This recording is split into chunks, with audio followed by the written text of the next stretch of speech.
Hello दोस्तों, नमस्कार। उम्मीद करता हूं कि आप सब एकदम ठीक होंगे और बढ़िया से तैयारी में लगे हुए होंगे। दोस्तों, बीच में थोड़ा सा गैप बढ़ गया था, आगे से नहीं होगा। तो दोस्तों, आज का जो हमारा विषय है वो है राज्यसभा। अनुच्छेद 80 में हमें राज्यसभा देखने को मिलता है। ठीक है, इससे पहले हम चर्चा कर चुके हैं संसद पर, जो अनुच्छेद 79 में हमें देखने को मिलता है। दोस्तों, आज हम चर्चा करेंगे राज्यसभा के बारे में, जो अनुच्छेद 80 है। एक बार लिख लेते हैं, राज्यसभा अनुच्छेद 80। दोस्तों, राज्यसभा अनुच्छेद 80 याद रहेगा। इसमें कौन कौन से विषय पर आज हम डिटेल में चर्चा करेंगे, देखते हैं। आज हम सबसे पहले चर्चा करेंगे राज्यसभा के संख्या के बारे में। राज्यसभा के सदस्यों की संख्या कितनी होती है, अधिकतम कितनी है और वर्तमान में कितनी है। ठीक है, उसके बाद हम चर्चा करेंगे राज्यसभा के सदस्यों का कार्यकाल कितना होता है। कार्यकाल, उसी के साथ साथ हम चर्चा करेंगे इनका निर्वाचन किस प्रकार से होता है, जो राज्यसभा के सदस्य होते हैं, और कौन कौन लोग उसमें वोट करते हैं और कौन सी मतदान प्रणाली का उसमें प्रयोग किया जाता है। ये भी निर्वाचन का पूरा प्रोसेस, जो पूरी प्रक्रिया है निर्वाचन की, उस पर भी हम चर्चा करेंगे। ठीक है, संख्या पर चर्चा करेंगे, कार्यकाल पर चर्चा करेंगे, निर्वाचन पर चर्चा करेंगे, और साथ साथ हम चर्चा करेंगे इनका पीठासीन अधिकारी कौन होता है।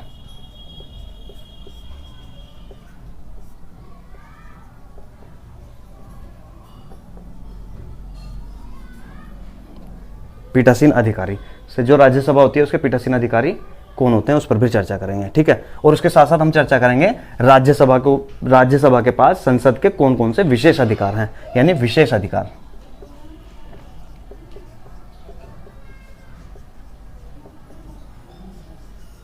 ठीक है, तो विशेष अधिकार राज्यसभा के लेकर लोकसभा के अलावा जो राज्यसभा पे कुछ विशेष अधिकार हैं वो कौन कौन से हैं, उन पर भी हम डिटेल से चर्चा करेंगे। संख्या, कार्यकाल, निर्वाचन, पीठासीन अधिकारी और इनकी योग्यता, जो राज्यसभा के सदस्य होते हैं उनकी योग्यता क्या होती है, उस पर भी हम चर्चा करेंगे। योग्यता,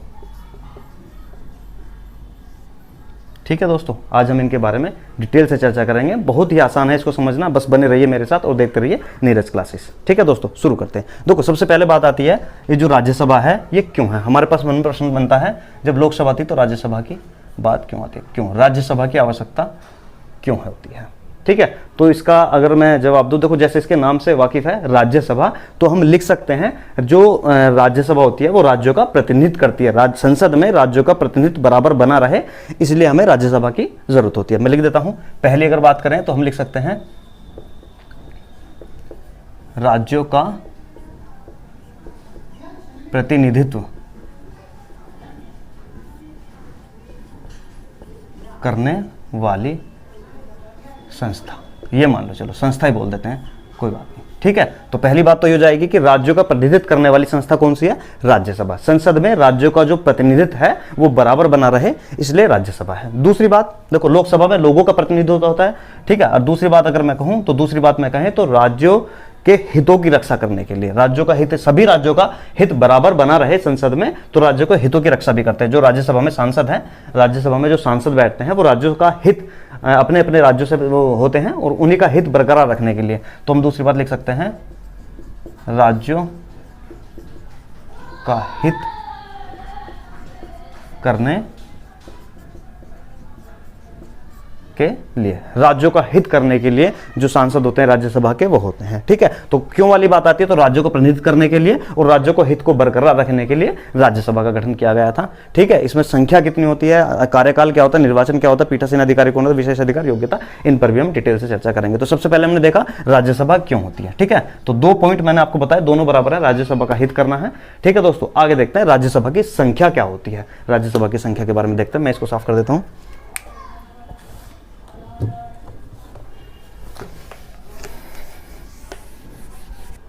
देखते हैं संख्या,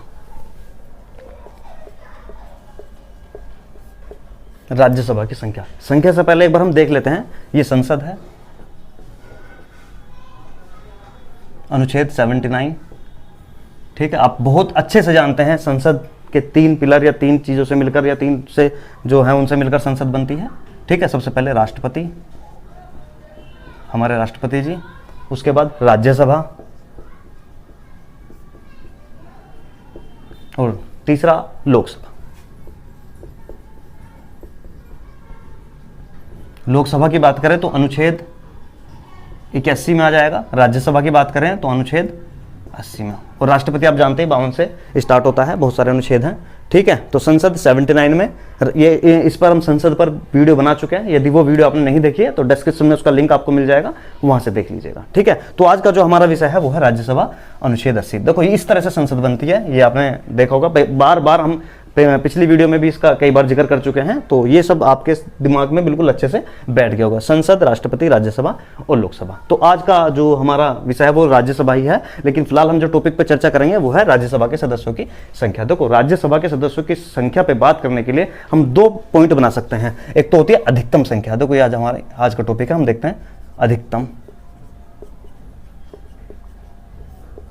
संख्या, और एक देखते लेते हैं वर्तमान संख्या क्या है। ठीक है, 2 भागों में हम इसको बांट लेंगे, वर्तमान संख्या। देखो अधिकतम संख्या की बात करें तो 250, आप अच्छी तरह से जानते हैं राज्यसभा की अधिकतम संख्या 250, और वर्तमान संख्या की बात करें तो 245। ठीक है, मैं इसको साफ कर देता हूँ, बहुत ध्यान से समझने वाली चीज है, बहुत ही अच्छी। अधिकतम संख्या अगर प्रश्न में आए तो राज्यसभा की अधिकतम संख्या कितनी होगी, 250, और वर्तमान संख्या कितनी होगी, 245। वर्तमान में जो राज्यसभा में सांसद है वो 245 है, लेकिन अधिकतम 250। अब इसको बांट लेते हैं 2 भागों में। ठीक है, अब इसमें देखते हैं 250 में से 238 सदस्य हैं, ये जो है ये सभी राज्यों से और संघ प्रदेशों से निर्वाचित होकर आते हैं, सभी राज्यों से और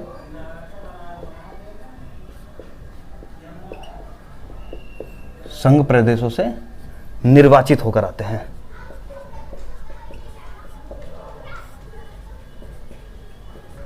ठीक है, 238 सदस्य सभी राज्यों से और संघ प्रदेशों से, जो केंद्र शासित प्रदेश होते हैं उनसे निर्वाचित होकर आते हैं। कितने सदस्य, 238 सदस्य, और बचे 12 सदस्य। आप जानते हैं राज्यसभा में 12 सदस्य राष्ट्रपति जी के द्वारा मनोनीत किए जाते हैं, तो ये राष्ट्रपति के द्वारा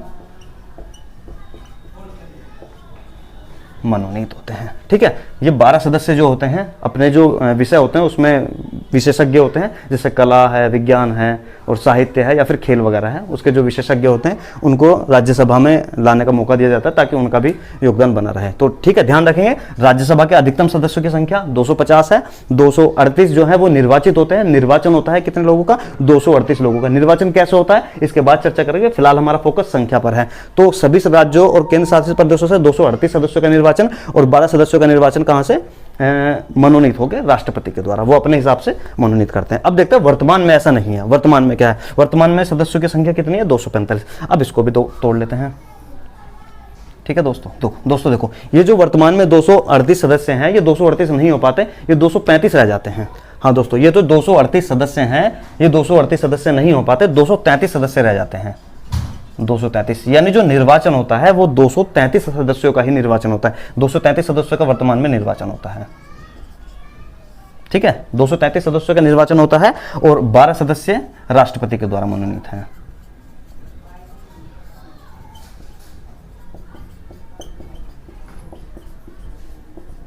ठीक, ये तो बिल्कुल सेम है, लेकिन 238 से रहकर ये रह गए 233। अब इसमें देखते हैं, ये जो 233 सदस्य हैं इसमें से 229 सदस्य सभी राज्यों से निर्वाचित होते हैं। 229 सदस्य क्या होते हैं, राज्यों से निर्वाचित। ठीक है, 229 सदस्यों का सभी राज्यों से लेकर निर्वाचन होता है, 229 सदस्य। ठीक है, अब बचे 4 सदस्य, और ये जो 4 सदस्य हैं ये होते हैं तुम्हारे संघ प्रदेशों से। 4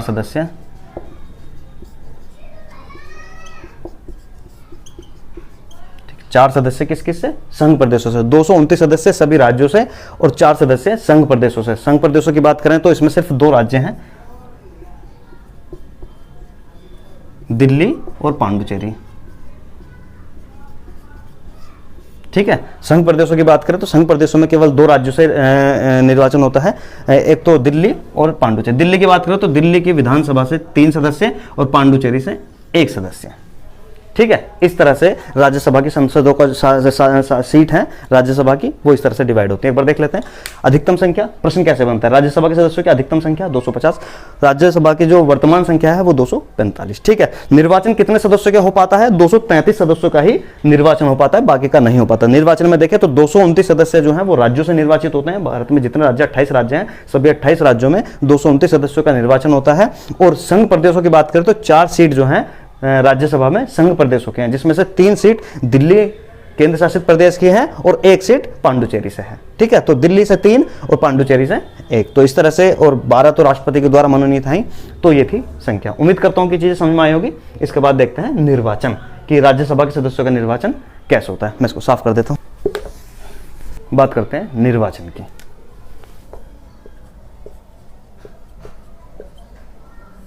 राज्यसभा के सदस्यों का निर्वाचन कैसे होता है। देखो, भारत में जब निर्वाचन की बात आती है तो आप याद रखेंगे निर्वाचन 2 तरह से होता है, एक प्रत्यक्ष निर्वाचन, एक अप्रत्यक्ष निर्वाचन। प्रत्यक्ष निर्वाचन क्या होता है, प्रत्यक्ष निर्वाचन वह होता है जिसमें जनता सीधे अपने प्रतिनिधि को चुन लेती है। जैसे कि ग्राम प्रधान का जो चुनाव होता है, आप यहाँ पे ग्राम प्रधान का चुनाव होता होगा, तो उसमें क्या होता है, आप जिस प्रतिनिधि को वोट करेंगे वही जीतेगा। ठीक है, यानी आपने अपना प्रधान आपने खुद चुना, आपने अपना एमएलए एमपी हम खुद चुनते हैं। लेकिन जब राज्यसभा की बात आती है तो हमारे द्वारा नहीं चुने जाते, हमारे द्वारा जो चुने हुए प्रतिनिधि होते हैं, हमने जिनको चुना है वो वोट करते हैं।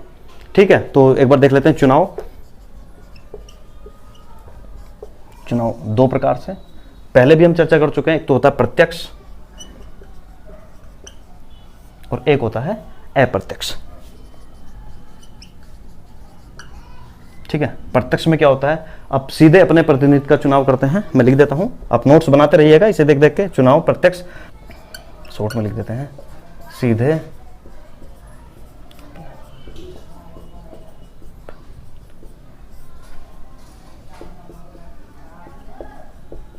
सीधे अपने प्रतिनिधित्व का चुनाव। और अप्रत्यक्ष में क्या होता है, आपके द्वारा चुने हुए प्रतिनिधि, यानी जिन्हों को आपने चुना है, चुने हुए प्रतिनिधि के द्वारा चुनाव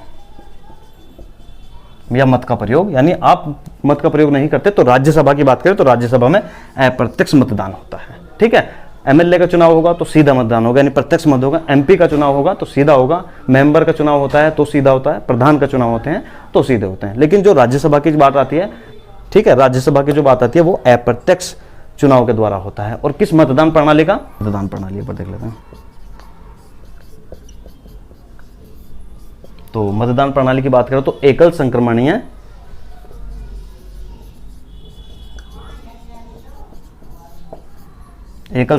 मतदान प्रणाली। ठीक है, एकल संक्रमणीय मतदान प्रणाली का प्रयोग किया जाता है। और अब देखते हैं इसमें वोट कौन करते हैं। ठीक है, इसके पर हम जो राष्ट्रपति वाली हमारी वीडियो है उस पर डिटेल में बता चुके हैं कि एकल संक्रमणीय मतदान प्रणाली क्या होती है। तो कौन सा चुनाव, अप्रत्यक्ष चुनाव, मतदान प्रणाली, एकल संक्रमणीय मतदान प्रणाली। अब इसमें वोट कौन लोग करते हैं। ठीक है, मैं यहां बता देता हूं वोट का प्रयोग। राज्यसभा की जो चुनाव होते हैं उसमें कौन लोग, तो आपके द्वारा जो चुने हुए एमएलए होते हैं, यानी जो विधायक होते हैं, हर राज्य में विधानसभा है। ठीक है, तो विधानसभा के जो विधायक होते हैं,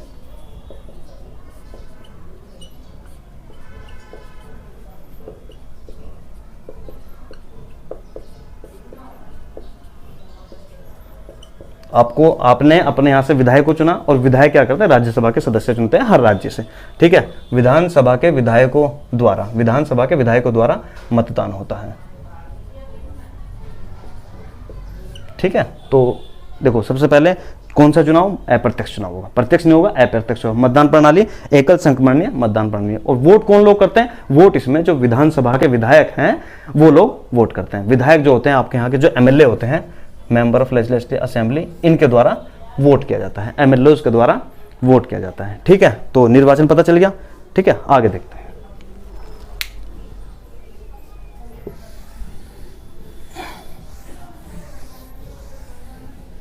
अब देखते हैं योग्यता, इनकी योग्यता क्या है। राज्यसभा के सदस्यों की योग्यता की बात करें तो सबसे पहले वही नंबर 1 भारत के नागरिक हो, आप अच्छी तरह से जानते हैं।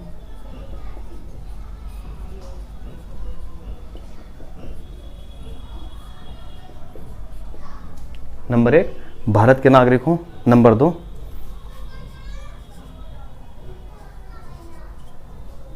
30 वर्ष की आयु पार कर चुके हैं, यानी उनकी मिनिमम आयु 30 वर्ष हो, 30 वर्ष की आयु पूरी हो। तीसरा, किसी लाभ के पद पर ना हो। लाभ के पद से मतलब है किसी सरकारी पद पर ना हो, ठीक है, लाभ के पद पर ना हो। तीसरा जो पॉइंट है, लाभ के पद पर न हो। और फोर्थ पॉइंट की बात करें तो पागल या दिवालिया ना हो।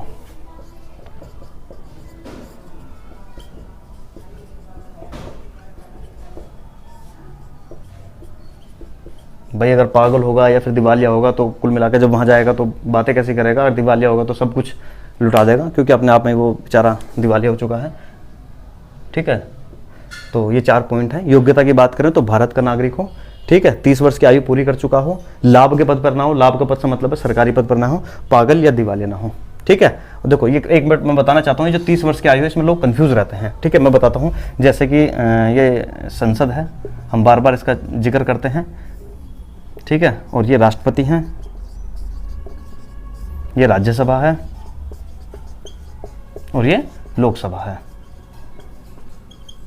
ठीक है। तो इसको याद कैसे रख सकते हैं, देखो लोकसभा का सदस्य बनने की मिनिमम आयु 25 वर्ष, राज्यसभा का सदस्य बनने के लिए मिनिमम आयु 30 वर्ष और राष्ट्रपति बनने के लिए मिनिमम आयु 35 वर्ष। देखो ये क्रम आपके याद होगा तो आपको कंफ्यूजन नहीं होगी। आप 5-5 बढ़ाते जाइए, 35 वर्ष, 30 वर्ष और 25 वर्ष, लोकसभा, राज्यसभा और राष्ट्रपति, 5-5 साल का इसमें अंतर है। तो इस तरह से आप याद रख सकते हैं। तो राज्यसभा का सदस्य बनने के लिए मिनिमम आयु 30 वर्ष, लोकसभा का 25 वर्ष और राष्ट्रपति बनने के लिए 35 वर्ष, ठीक है। आगे देखते हैं।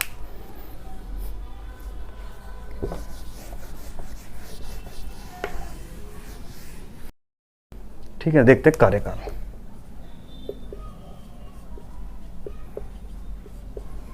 तो राज्यसभा के सदस्यों का जो कार्यकाल होता है वो 6 वर्ष का,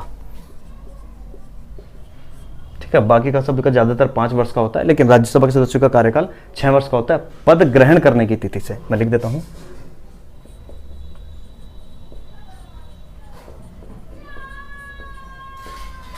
ठीक है, कार्यकाल कितने वर्ष का होता है, 6 वर्ष का, पद ग्रहण करने की। लेकिन जो नोट करने वाली बात है, मैं लिख देता हूं, प्रत्येक 2 वर्ष में 1/3 सदस्य अवकाश ग्रहण कर लेते हैं। तो मैं लिख देता हूं ये भी, प्रत्येक 2 वर्ष में 1/3 सदस्य, प्रत्येक 2 वर्ष में 1/3 सदस्य अवकाश ग्रहण करते हैं।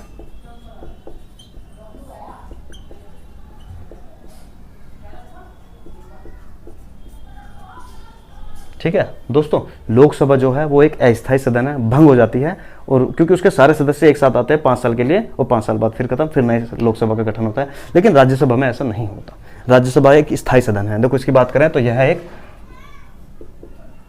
स्थायी सदन है। इसके उपनामों की भी चर्चा करेंगे, इसको किस और नाम से जानते हैं, उन्हीं में से जो राज्यसभा है उसे स्थायी सदन कहा जाता है। स्थायी सदन क्यों कहा जाता है, स्थायी सदन की बात करें तो इसमें हर 2 साल बाद 1/3 सदस्य रिटायर होते हैं, बाकी बचे रहते हैं। फिर 2 साल बाद उनका चुनाव होता है, फिर वे निकल जाते हैं, फिर चुनाव होता है, फिर वे आ जाते हैं। तो एक क्रम चलता रहता है, ठीक है, क्रम इसमें चलता रहता है। जैसे मैं अगर बात करूं तो मान लो ये 2010 है, ये 2012 है, प्रत्येक 2 वर्ष के बाद 2014 है, 2016 है, 2018 है, ठीक है। मान लो 2010 में यहाँ पे संख्या है 100, ठीक है, अब यहाँ पर 100 सदस्य हैं, तो 2 साल बाद अब इधर जाओ, ठीक है, इसको छोड़ देते हैं। 2 साल बाद क्या होगा, 1/3 सदस्य रिटायर हो जाएंगे, यानी 33 सदस्य इसके खत्म, और फिर और 33 सदस्य, लगभग 33 सदस्य इसमें और ऐड हो जाएंगे, ठीक है। अब इनका 6 साल बाद फिर पूरा होगा और वो क्रम चलता रहता है, यानी हर 2 साल बाद चुनाव होते हैं, रिटायर होते हैं, चुनाव होते हैं, रिटायर होते हैं। केवल 1/3 सदस्य ही जाते हैं, सभी सदस्य नहीं जाते, और उतने ही आ जाते हैं। अब उनका 6 साल बाद होगा, इस तरह से एक क्रम चलता रहता है, ठीक है। तो इसलिए इसको स्थायी सदन बोलते हैं। बस याद रखने वाली बात है, प्रत्येक 2 वर्ष में 1/3 सदस्यों का अवकाश ग्रहण होता है, और कार्यकाल की बात करें तो कार्यकाल 6 वर्ष का होता है, ठीक है, और ये स्थायी सदन भी है, ठीक है। इसके साथ साथ देखते हैं जो राज्यसभा होती है उनका पीठासीन अधिकारी कौन होता है हेड की बात करें, ठीक है, तो राज्यसभा के हेड कौन होते हैं? हेड होते हैं उपराष्ट्रपति। आप अच्छे से जानते होंगे राज्यसभा के जो अध्यक्ष होते हैं, राज्यसभा के जो हेड होते हैं वो होते हैं उपराष्ट्रपति। उपराष्ट्रपति, राज्यसभा के हेड कौन होते हैं? उपराष्ट्रपति। और एक बात ध्यान रखने वाली है, ये एकमात्र ऐसे हेड होते हैं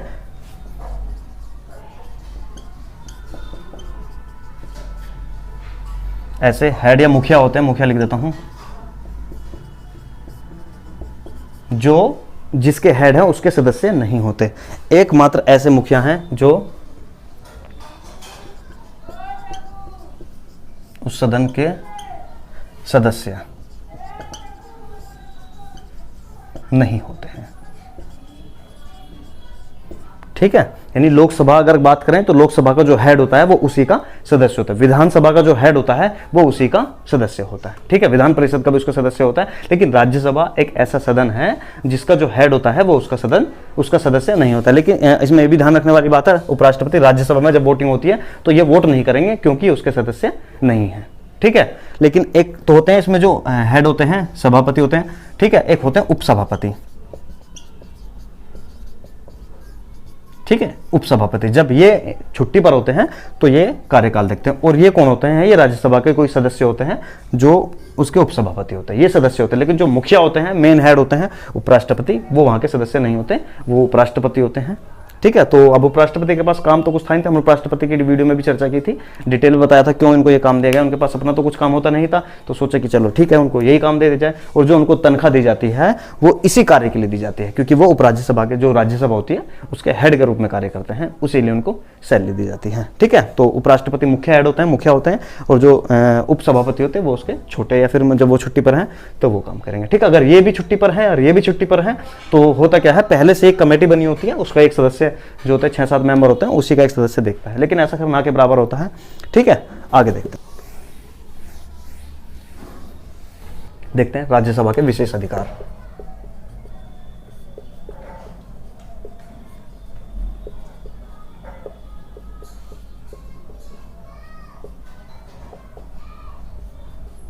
राज्यसभा के विशेष अधिकार, ठीक है।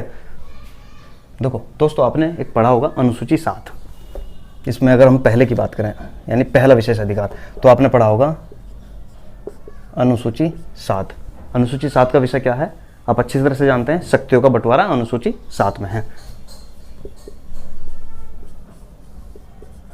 शक्तियों का बंटवारा, ठीक है। देखो जो शक्तियां होती हैं, जो विषय हैं, वो 3 भागों में बांटे गए हैं, आप अच्छे से जानते हैं, ठीक है।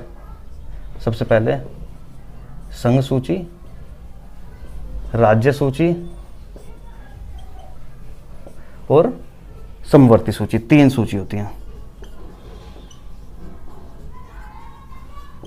संघ सूची वह सूची होती है जिस पर केंद्र सरकार कानून बनाती है, राज्य सूची जिस पर सभी राज्य अपने अपने कानून बनाते हैं, और समवर्ती वो सूची होती है जिस पर केंद्र सरकार भी अपने नियमानुसार कानून बना सकता है और राज्य भी अपने हिसाब से कानून बना सकता है। संघ सूची केंद्र सरकार संसद कानून बनाएगी, राज्य सूची राज्य कानून बनाएगा, और समवर्ती सूची कोई भी कानून बना सकता है, ठीक है। तो राज्यसभा के पास इसको लेकर क्या विशेष अधिकार है? सबसे पहले की बात करें तो अनुच्छेद 249।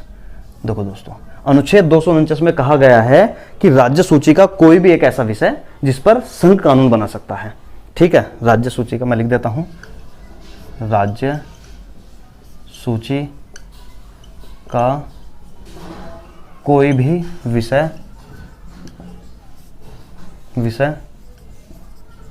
जिस पर केंद्र या संसद, ठीक है, केंद्र या संसद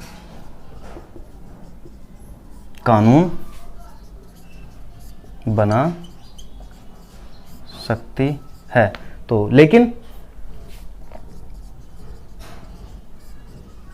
वह देश हित में होना चाहिए, ये बात ध्यान रखने वाली है। वह जो कानून केंद्र सरकार किसी राज्य के जो विषय है उस पर केंद्र सरकार कानून बना रही है तो वो देश हित में होना चाहिए, लेकिन वह देश हित में होना चाहिए, ये बात याद रखने वाली है, ठीक है। तो ये कौन डिसाइड करता है? ये डिसाइड करती है राज्यसभा। कौन डिसाइड करती है? राज्यसभा डिसाइड करेगी। राज्यसभा डिसाइड करेगी कि राज्य का कौन से विषय पर केंद्र कानून बनाए, ठीक है। तो उसके लिए यह राज्यसभा से 2/3 बहुमतों के 2/3 बहुमत द्वारा पास होना चाहिए। ठीक है, तो ये बात ध्यान रखने वाली है। ये कौन डिसाइड करेगा कि जो राज्य का विषय है उस पर केंद्र कानून में राज्यसभा, क्योंकि वो विषय राज्य का है और राज्यसभा ही डिसाइड करती है। 2/3 यानी वो स्टार्टिंग कहां से होती है? राज्यसभा से। ये सिर्फ और सिर्फ अधिकार की बात करें तो यह अधिकार किसके पास है? राज्यसभा का। यह अधिकार केवल राज्यसभा के पास है। ठीक है, तो राज्य का कोई भी विषय जिस पर केंद्र कानून बनाती है, यह अधिकार किसके पास है? राज्यसभा के पास है। और अनुच्छेद 249 में यह वर्णन मिलता है। और वो जो है वो राज्यसभा से 2/3 बहुमत के द्वारा पास होना चाहिए। तो ये पहला जो विशेष अधिकार है वो ये है। इसके बाद देखते हैं नेक्स्ट विशेष अधिकार, अनुच्छेद 49। चलो ठीक है, दूसरा विशेष अधिकार, अनुच्छेद 312। अनुच्छेद 312 में राज्यसभा के पास क्या है देखते हैं। राज्यसभा का एक विशेष अधिकार है अखिल भारतीय सेवाओं का सृजन।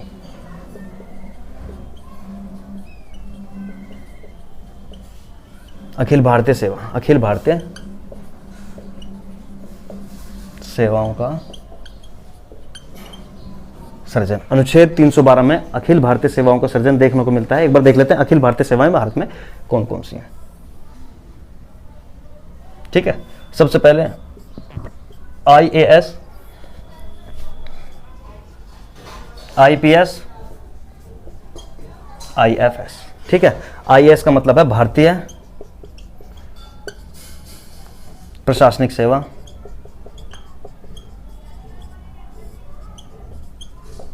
ठीक है, इंडियन एडमिनिस्ट्रेटिव सर्विस, भारतीय प्रशासनिक सेवा। IPS का मतलब है इंडियन पुलिस सर्विस, भारतीय पुलिस सेवा। ठीक है, और IFS का मतलब है इंडियन फॉरेस्ट सर्विस, भारतीय वन सेवा। भारतीय वन सेवा। देखो दोस्तों, एक बहुत जरूरी बात है याद रखने वाली है। कभी कभी पूछा जाता है कि इनमें से कौन सी प्रशासनिक सेवा नहीं है, तो IAS होगा यानी भारतीय प्रशासनिक सेवा होगा, भारतीय पुलिस सेवा होगा, और एक उसमें लिखा होगा जो कंफ्यूज कर देते हैं, IFS को लिख देते हैं वो इंडियन फॉरेन सर्विस, यानी भारतीय, वो लिख देते हैं एग्जाम में भारतीय विदेश सेवा। देखो ये प्रशासनिक सेवा नहीं है, ये अखिल भारतीय सर्विस नहीं है, ये ध्यान रखने वाली बात है। IFS इंडियन फॉरेन सर्विस नहीं होती, वो अखिल भारतीय सर्विस नहीं होती, इंडियन वन सेवा होती है, फॉरेस्ट सर्विस होती है, ये नहीं होती, ये याद रखने वाली बात है। हाँ, तो मैं बात कर रहे थे कि राज्यसभा को पे इसको लेकर अनुच्छेद 312 के लोगों को कौन सा विशेष अधिकार है। ठीक है, तो विशेष अधिकार ये है कि जब भी नई अखिल भारतीय सर्विस का जो सृजन करना होगा उसका अधिकार सिर्फ और सिर्फ राज्यसभा के पास रहेगा। किसके पास रहेगा? राज्यसभा के पास। ठीक है, एक इससे पहले हमने चर्चा की थी पहले विषय में, जो पहला अधिकार है उसमें यह है कि जो राज्य का विषय है उस पर केंद्र अगर कानून बनाएगा तो डिसाइड कौन करेगा? वो अधिकार सिर्फ और सिर्फ राज्यसभा के पास है। दूसरा ये कि नई अखिल भारतीय सर्विस का सृजन करना होगा तो वो भी किसके पास होगा? राज्यसभा के पास अधिकार है। ठीक है, एक और देख लेते हैं, एक स्पेशल अधिकार, इसको मैं साफ कर देता हूं। तीसरा और सबसे महत्वपूर्ण, अनुच्छेद 67, ये तीसरा और सबसे महत्वपूर्ण अनुच्छेद है और राज्यसभा का सबसे विशेष अधिकार है। देखते हैं, अनुच्छेद 67 में कहा गया है कि उपराष्ट्रपति जो राज्यसभा के अध्यक्ष हैं उनको पद से हटाने की अगर प्रक्रिया शुरू होनी है तो हमेशा राज्यसभा से ही स्टार्ट होगी। मैं लिख देता हूं, उपराष्ट्रपति को पद से हटाने की प्रक्रिया हमेशा राज्यसभा से प्रारंभ होगी। ये भी राज्यसभा का एक विशेष अधिकार है। तो कुल मिलाकर हमने 3 देखे। ए हमने देखा कि जो सूची थी उसमें जो राज्य की सूची थी उस पर केंद्र सरकार भी कानून बना सकता है, लेकिन उसकी जो ये कौन डिसाइड करता है, ये डिसाइड करती है राज्यसभा। ये किसके पास अधिकार है, ये केवल राज्यसभा के पास अधिकार है कि राज्य सूची का कोई भी विषय जिस पर केंद्र सरकार कानून बनाएगी तो राज्यसभा डिसाइड करेगी। बी हमने देखा कि कभी भी नई सिविल सर्विस का अगर सृजन करना है, अखिल भारतीय सर्विस का सृजन करना है, तो वो भी कौन डिसाइड करता है, राज्यसभा ही डिसाइड करती है। और तीसरा हमने देखा कि उपराष्ट्रपति को पद से अगर हटाना है तो उसकी जो कार्रवाई होती है वो हमेशा राज्यसभा से स्टार्ट होती है। ठीक है, तो राज्यसभा के पास 3 विशेष अधिकार हैं। ठीक है दोस्तों, एक देख लेते हैं राज्यसभा के और क्या क्या नाम है, उपनाम देख लेते हैं। उपनाम, राज्यसभा को और किन किन नामों से जाना जाता है। ठीक है, आप अच्छे से जानते होंगे राज्यसभा को स्थायी सदन भी कहा जाता है। ठीक है, ये एक स्थायी सदन है। दूसरा, इसको उच्च सदन भी कहा जाता है, ये भी आप अच्छे से जानते होंगे। ठीक है, और तीसरा और सबसे महत्वपूर्ण यह है कि इसे विशेषज्ञों का सदन भी कहा जाता है। विशेषज्ञों का सदन, विशेषज्ञों का सदन क्यों कहा जाता है, विशेषज्ञों का सदन इसलिए कहा जाता है क्योंकि इसमें राष्ट्रपति के द्वारा 12 सदस्य मनोनीत होते हैं और जो वो 12 सदस्य हैं वो अपने जो विषय हैं उसमें परिपूर्ण होते हैं, परफेक्ट होते हैं। देखो जैसे कला, विज्ञान, साहित्य या फिर खेल, वो इन विषयों से चुने जाते हैं और वो उसके परिपक्व या परफेक्ट होते हैं। ठीक है, तो एक बार एक चीज और देख लेते हैं, मैं भूल गया था बताना आपको, संख्या। जब हमने पढ़ा था जो राज्यसभा है उसके सदस्यों की जो संख्या है, संख्या के बारे में अगर हम बात करें तो जो राज्यसभा की जो सीटें हैं राज्यों में वो जनसंख्या की अगर बात करें तो 1971 की जनसंख्या के अनुसार फिक्स है और वो कब तक रहेंगी, वो 2026 तक रहेंगी। ठीक है, तो किस जनसंख्या के अनुसार है, वो जनसंख्या 1971 के अनुसार है और आने वाली 2026 तक राज्यसभा की सीटें क्या रहेंगी, बिल्कुल फिक्स रहेंगी। ठीक है, तो उम्मीद करता हूं कि राज्यसभा के संबंध में जितने भी आपके डाउट थे आज सारे क्लियर हो गए होंगे और ये वीडियो आपको बहुत अच्छे से समझ में आया होगा। और यदि ये वीडियो पसंद आया है तो प्लीज आप शेयर करें, लाइक करें, चैनल को सब्सक्राइब करें और यदि आपने चैनल को सब्सक्राइब कर दिया है तो बेल आइकन जरूर दबाएं। धन्यवाद।